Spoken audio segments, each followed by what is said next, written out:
रत्नागिरी तालुक्यातील जयगड मधील जांभारी फाटा येथे सैतवडे ते खंडाळा या रस्त्यावर जाणाऱ्या चालत्या आयशर ट्रकनं अचानक पेट घेतला।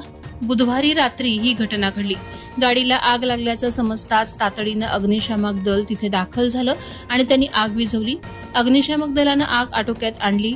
यात कोणतीही जीवितहानी झाली नाही, मात्र गाडीचं मोठं नुकसान झालंय।